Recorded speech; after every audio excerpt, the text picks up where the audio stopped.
और इसी बीच एक बड़ी खबर प्रयागराज से मिल रही है। पॉक्सो कोर्ट से अविमुक्तेश्वरानंद सरस्वती को झटका लगा है। नाबालिग के यौन शोषण मामले में एफआईआर के आदेश दिए गए हैं। अविमुक्तेश्वरानंद सरस्वती के खिलाफ एफआईआर के आदेश दिए गए। उनके शिष्य स्वामी मुकुंदानंद गिरी के खिलाफ भी एफआईआर के आदेश दिए। आशुतोष ब्रह्मचारी महाराज ने शिकायत दर्ज कराई थी। 13 फरवरी को दोनों नाबालिगों का बयान दर्ज हुआ था। ADJ rape and POCSO special court से स्वामी अविमुक्तेश्वरानंद सरस्वती को लगा है बड़ा झटका।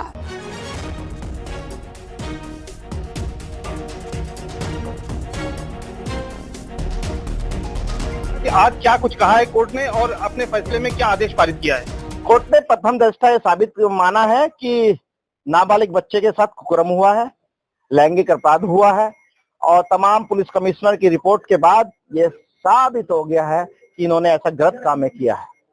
तो एफआईआर दर्ज करने का आदेश दे दिया साफ तौर पर। माननीय न्यायालय ने सीधा एफआईआर दर्ज करने का झूसी थाने में एफआईआर दर्ज होगी और इसकी विवेचना होगी और सारे तथ्य पुलिस माननीय न्यायालय में पेश करेगी। अच्छा, क्या इस मामले में और भी आप कोई यात्रा भी निकाल रहे हैं? हाँ, आज से सनातन यात्रा निकाला है। विशेष रूप से 2 नेताओं के लिए निकाल रहा हूँ, माननीय हमारे अखिलेश यादव जी के लिए और माननीय डिप्टी सीएम साहब के लिए। जो लोग चिल्ला रहे थे कि अभी मुक्तेश्वरानंद साफ है, हम कहना चाहते हैं कि साफ है तो इतनी बड़ी एफआईआर क्यों हुई है न्यायालय से? पुलिस ने तो हमारी नहीं की थी। और मैं तो यहाँ से विद्यामठ लेके जाऊंगा बनारस के आश्रम पर, जहाँ इनका पंचम तर पे कमरा बना हुआ है, स्विमिंग पूल है। संत को किसने बताया स्विमिंग पूल और ऐसा कमरा ऐस करने का?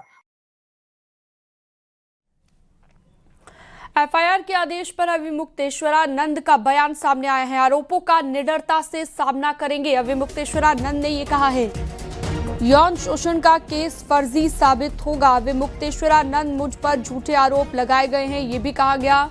और शिकायतकर्ता खुद हिस्ट्री शीटर है। फर्जी केस की सच्चाई सामने आएगी। ये तमाम बातें अविमुक्तेश्वरानंद ने कही हैं। तभी तो उसमें आगे की जो प्रक्रिया है जांच की, गवाही की, वो सब पूरी हो सकेगी। तभी तो जो फर्जी मुकदमा बना करके हमारे ऊपर दायर किया गया है उसकी सच्चाई सबके सामने आएगी। तभी ऐसा काम करने वाले जो लोग हैं वो दंडित हो सकेंगे। तो इसलिए आवश्यक है, हम यही कहना चाहेंगे कि न्यायालय लंबा समय न लगाते हुए इस पर थोड़ी सी द्रुत गति से काम करे, क्योंकि बहुत सारे लोगों की निगाह इस पर लगी रहेगी। तो जल्दी से जल्दी इस पर गवाही साखी करे और निर्णय करे। जो गलत है वो तो गलत ही है, जो फर्जी केस बनाया है वो तो फर्जी ही सिद्ध होना है। जिस व्यक्ति ने लगाया है वो खुद हिस्ट्री शीटर है। उसकी पूरी हिस्ट्री शीट शामली जिले के कांदला थाना में दीवार के ऊपर जो हिस्ट्री शीटरों का नाम लिखा हुआ है उसमें 34 नंबर पे उसका नाम लिखा है। ऐसा हमको बताया, लोगों ने फोटो भी दिखाया उस दीवार का। वहाँ पर जो रजिस्टर रखा है उसमें HS नंबर 76A उस व्यक्ति का नाम लिखा है। जाने कितने लोगों के ऊपर फर्जी मुकदमा डाल करके और उनको उगाही करना, यही उसका काम है। तो गौ माता की जो आवाज़ हम उठा रहे हैं, इस आवाज़ को बंद करने के लिए सारे प्रयत्न हो रहे हैं। उन्हीं में से एक प्रयत्न। सर्वेश हमारे सहयोगी फोनलाइन पर जुड़ चुके हैं इस पर ज्यादा जानकारी के लिए। सर्वेश, एफआईआर के आदेश के बाद अब अविमुक्तेश्वरानंद का बयान भी सामने आ गया है और कहा है कि आरोपों का निडरता से सामना करेंगे। किस तरह से देखा जाए उनके बयान को? देखिए, निश्चित तौर पर जिस तरह से ये पूरा मामला था, आशुतोष ब्रह्मचारी ने सबसे पहले सूची थाने में एक एफआईआर के लिए अर्जी दी थी, लेकिन जब पुलिस ने अर्जी पर एफआईआर नहीं दर्ज की तो उन्होंने अदालत का दरवाजा खटखटाया। जिला कोर्ट में सबसे पहले उन्होंने 173(4) के तहत अर्जी दाखिल की और मांग की कि यौन शोषण के तमाम सबूतों को, साक्ष्यों को देते हुए कि उनके खिलाफ एफआईआर दर्ज की जाए। कोर्ट ने इस मामले को सुना। 13 फरवरी को जब सुनवाई हुई तो दोनों नाबालिग बच्चे जिन्होंने आरोप लगाया था कि उनका यौन शोषण किया गया है, उनके बयान भी वीडियोग्राफी के साथ दर्ज किए गए। इसके अलावा कोर्ट ने इससे पहले भी इस मामले में पुलिस कमिश्नर प्रयागराज से रिपोर्ट मांगी थी। उस रिपोर्ट का भी संज्ञान लिया और इस मामले में जो शिकायतकर्ता है आशुतोष ब्रह्मचारी, उनके भी बयान दर्ज किए गए, जिसके बाद कोर्ट ने इस लायक इसको पाया और 13 फरवरी को इस मामले में जजमेंट को रिजर्व किया था।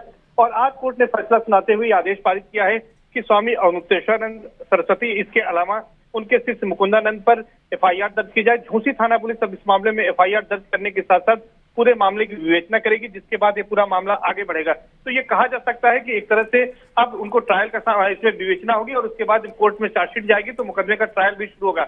यानी कि एक शुरुआत है, जहां एक और आशुतोष ब्रह्मचारी इस मामले को अपने लिए एक न्यायिक जीत बता रहे हैं, तो वहीं दूसरी ओर जैसा कि अभी हमने बयान सुना कि स्वामी अविमुक्तेश्वरानंद सरस्वती का ये कहना है कि वो इसका सामना करेंगे और अदालत में, क्योंकि ये झूठे आरोप है तो वो गलत साबित होंगे। तो ये कहा जा सकता है कि कानूनी प्रक्रिया इस मामले में शुरू हो गई है। जी ठीक है, बहुत शुक्रिया। तमाम जानकारी विस्तार से देने के लिए आपका बहुत शुक्रिया।